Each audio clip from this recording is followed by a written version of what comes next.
Puji Tuhan, salam sejahtera di dalam kasih Tuhan kita Yesus Kristus bagi kita semuanya. Bapak Ibu, salam perkenalan dari saya. Nama saya Bobi Johansyah. Saya seorang pelayan Tuhan di Gereja Pantikusta Pusat Surabaya, Jemaat Efata di Kota Bontang, Kalimantan Timur. Puji Tuhan, selama ini saya selalu membuat artikel, judulnya adalah Zero to Zero. Ya, tidak ada judul yang lain, meskipun mungkin ada subjudul di dalam artikel itu. Saya buat setiap hari, mulai dari renungan dari artikel pendek melewati SMS, kemudian lewat WA mungkin sudah 1 tahun ini, dan saya tidak mendokumentasikan apa yang sudah saya tulis. Semua ada di dalam HP saya. Sayangnya yang di awal sampai pertengahan itu HP-nya hilang, jadi hanya ada artikel itu di HP atau di Facebook pada mulai bulan sekitar bulan Oktober November 2019. Kalau Bapak Ibu mau membacanya, Bapak Ibu bisa melihat di Facebook di dalam grup Zero to Zero, ya. Puji Tuhan. Dan pagi hari ini saya ingin sekali mengajak Bapak Ibu Saudara untuk ini perdana, edisi perdana untuk Zero to Zero. Anak-anak saya menyarankan saya untuk memvideokan ini. Jadi saya ingin mengajak saudara untuk membaca di dalam Injil Lukas pasal 12 ayat 15. Demikian bunyi firman Tuhan. Katanya lagi kepada mereka, berjaga-jagalah dan waspadalah terhadap segala ketamakan, sebab walaupun seorang berlimpah-limpah hartanya, hidupnya tidaklah tergantung daripada kekayaannya itu. Nah, Bapak Ibu Saudara, pandemi Corona saat ini benar-benar menjadi pembuktian, ya, dari ayat firman Tuhan yang baru saja kita baca. Kita melihat bahwa kekayaan yang dimiliki oleh orang-orang, ya, bahkan orang-orang terkaya di dunia ini tidak dapat melepaskan mereka dari virus corona ini. Dan kita sudah membaca, melihat di dalam berita, ya, di media-media sosial, bahwa banyak dari antara mereka yang sudah menyerah di dalam kematian karena virus corona ini. Jadi kekuasaan dan kekayaan yang selama ini diagung-agungkan itu menjadi nihil di hadapan virus yang terupdate, ya, di dalam zaman milenial ini. Saya percaya Bapak Ibu, ada banyak pergumulan di antara mereka saat menghadapi penderitaan karena COVID ini.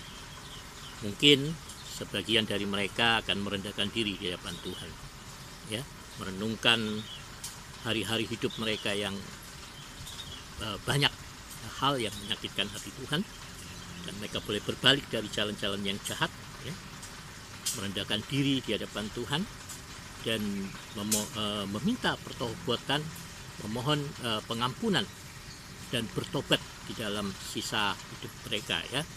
Ini kita tahu seperti seorang penyamun yang mati, ya, sebelum kematiannya di kayu salib dia memohon pengampunan kepada Yesus, dan Yesus menerima pengampunan itu dengan menyatakan bahwa pada hari itu juga engkau akan bersama-sama dengan aku di dalam Firdaus. Puji Tuhan. Nah, tetapi juga mungkin sebagian orang lagi akan menganggap bahwa Tuhan itu kejam, Tuhan itu tidak berperasaan. Mengapa? Karena mereka berpikir bahwa mereka sudah melakukan banyak kebaikan. Mereka mungkin sudah berpikir bahwa mereka setia terhadap Tuhan. Mereka sudah rajin beribadah, mereka sudah rajin mendukung pekerjaan Tuhan. Tetapi kenapa Tuhan tidak meluputkan dan tidak menyembuhkan mereka? Ya. Jadi saya percaya ada juga orang-orang yang mungkin sakit hati oleh karena itu. tetapi percayalah itu tidak akan menolong mereka, ya. Maka saya lebih mempercayai bahwa ada lebih banyak dari mereka yang sungguh-sungguh merendahkan diri, merendahkan hati di hadapan Tuhan, ya. Nah, saat ini banyak orang merendahkan diri merendahkan dan meremehkan COVID-19 ini. Bahkan memperolok-olok saat Presiden kita Bapak Jokowi menganjurkan masyarakat Indonesia untuk berdamai dengan COVID, ya. Kenapa? Karena virus ini tidak akan mungkin lenyap dari muka bumi ini selama bumi ini ada. Itulah sebabnya Bapak Presiden menganjurkan kepada kita untuk kita berdamai, yaitu dengan jalan menyelaraskan gaya hidup kita dengan gaya hidup yang baru, ya. Jadi kalau kita keluar rumah gunakan masker, ya. Dan kalau hindari orang-orang yang berkerumun, ya. Rajin mencuci tangan, mandi sehabis berpergian, ya. Dan juga menjaga kesehatan tubuh tentunya, ya. Nah, jadi mari kita menjaga diri kita masing-masing dan juga menjaga orang-orang di sekeliling kita. Tapi bagi kita yang masih diberikan Tuhan kesehatan dan juga kekuasaan atas hidup kita, apa yang akan kita lakukan dengan kekayaan dan kekuasaan yang kita miliki saat ini?